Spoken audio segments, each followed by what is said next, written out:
everybody, Ginger Johnson, founder of HappyChemo.com, coming to you today with another Happy Chemo Cancer Smackdown. So today I'm excited to share with you this fantastic gentleman who has become one of my dear close friends. His name is David Fuhr, and he is a competitive bodybuilder, or was I should say, that had a little bit of a bout with testicular cancer. And I wanted to do this Cancer Smackdown today to talk about some of the emotions that happen, especially for guys. I mean, you guys know my story, you know I don't have boobs, I talk about it all the time. But it's a little bit of a different situation too when you're a guy, and so I wanted to have Dave share his story and give you a little bit of background about what he was doing and his cancer journey, and also the things that he's been able to accomplish and overcome because of choices he's made. So everyone, this is Dave. Hello. So Dave, will you just tell everybody a little bit about, you know, the competition aspect of what you were doing with bodybuilding, and I will be showing pictures. You're going to I will be showing pictures. You will all see this man. I'm embarrassed already in advance. No, so. You're good. You're good. So go ahead. Tell us about your competitive edge. At 25, I was a natural bodybuilder in New York State and won the New York State light heavyweight bodybuilding title. And 4 months later, was diagnosed with testicular cancer. So I went from competitive bodybuilder level to dealing with testicular cancer diagnosis. And it's not at 25 something you think you're going to ever deal with. No, I mean 25, and you know, for any age, regardless of the age you're at, a cancer diagnosis is completely devastating because none of us wanted this. But how did that affect you when you were, you know, going from such a competitive state and then also to something that would now completely alter your body? So great question. And in hindsight, I don't think it affected me enough. I think, really? Yeah, I think I went through it just to get through it and to be okay. And in the time, it didn't affect my life much. But then, you know, at 30, I was diagnosed again. So at 30, second time around, same testicular cancer diagnosis, it had a pretty profound effect on my life. And what changed at that time? So a lot at that point, because the second time is a much more impactful situation. But really, it wasn't just the physical part of it. It was addressing the emotional and what this means to me. And being a guy, obviously, that has stigma attached to it, and what it means to be a guy with testicular cancer. So the second time around took me longer to recover from it, but has ultimately been a better path for me, journey for me, because I've learned life is different than what I thought it was originally. Well, and you've seen that, you know, for those of you that are maybe going through this right now and thinking, what could possibly, you know, what good could possibly come from this experience? I think that's something that you have to consider, is that now we do have a different perspective. And perhaps before, where you had so much emphasis on physique and, you know, looking a certain way, I mean, right. You still keep up, you're still very healthy and athletic, but has that changed your values, or what is most important to you in your life now? So what was the expression you used? I've used a lot of expressions.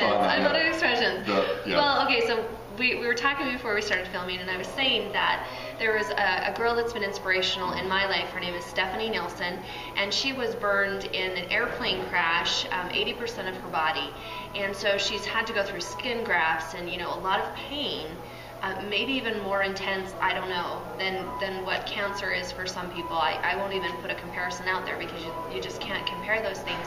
But she said something that really impacted me on my healing journey, especially as a woman going through mastectomies and, you know, being pregnant when I was diagnosed and all of the things that I had to deal with, that really gave me hope and a deeper understanding. And she said, I am not my body.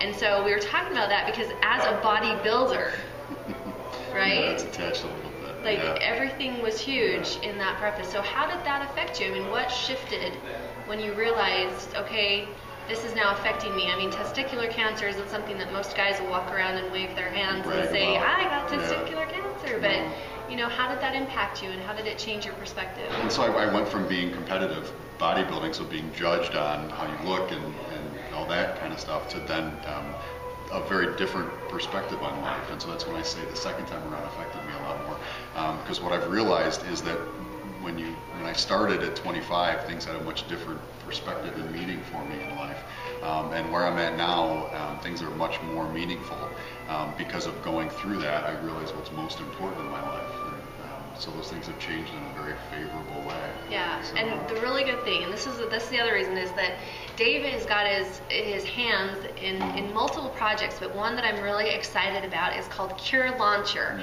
and you can get onto their website at CureLauncher.com.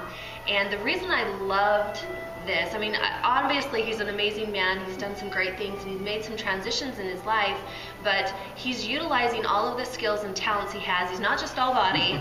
Like, this man is brain, Harvard business graduate, and very accomplished in his own right, but he's using now the skills that he has to help get clinical trials that can save lives out to the people. And that's why, we're working with Dave with CureLauncher to help get that out to the public. But tell us a little bit about this project, kind of how it came about and how your own personal cancer experience is kind of fueling you to do this. Yeah. So you don't know really what treatment is going to be like or where to find treatment, and this all kind of hits you cold.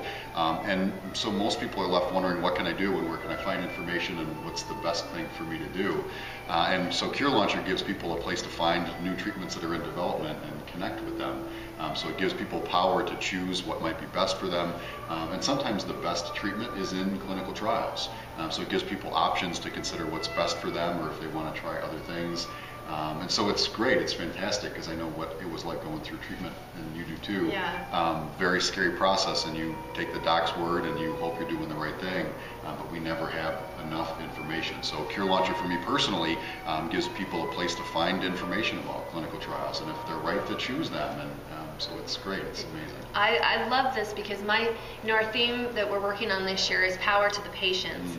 And I know personally 2 survivors that are stage 4 survivors that are here today, long after they said, the oncologist said that they would be here today because of clinical trials. And so I've seen, I have dear friends that I am so excited because now we have an opportunity to extend the life of others, just because there's more research being done that maybe you don't know about, but there are clinical trials, and these are national. I mean, they're everywhere. So irregardless of where you live, you can get onto happychemo.com, of course, and look up CureLauncher, or go directly to CureLauncher.com, and they have how many listed now? Right now we have 400 breast cancer trials alone, and it's at 7,500 locations across the country, so chances are they're close to people. And we're adding other ones too. We want to put all types of cancer, and that'll happen very soon. So. Okay, so you guys can just check that out online, and then if you have questions, I'm sure if there's any guys out there that are going through testicular cancer right now and want to have someone to connect with, would you be okay with that, Dave? Absolutely. Okay. Because I would love to be able to connect you, because I have several friends that have gone through similar things, and for guys especially, guys, we love you, but you're not out there sharing your feelings or emotions, and sometimes you just need to vent and have somebody to talk to that maybe understands what you're going through. And so Dave has agreed that you can get a hold of him, so I'll have that contact information below. But we just want you both to know, I think we've talked about this, is that you're going through something very challenging right now, or maybe you're in recovery mode and trying to figure out now what, how am I going to move forward to this? But both of us in our discussions have realized that the power inside of you to make the choice. You can either give in and kind of become your cancer and allow your cancer to, intimidate your life and say that it's ruined or that it's over, or you could use this as a new growth, as a new process to develop and to get into something new. And it doesn't have to be creating something huge again. It can just be as much as just realizing that you are awesome in your own right. And as Stephanie said, that you are not your body. There is more to you than just those physical parts that might have to be removed.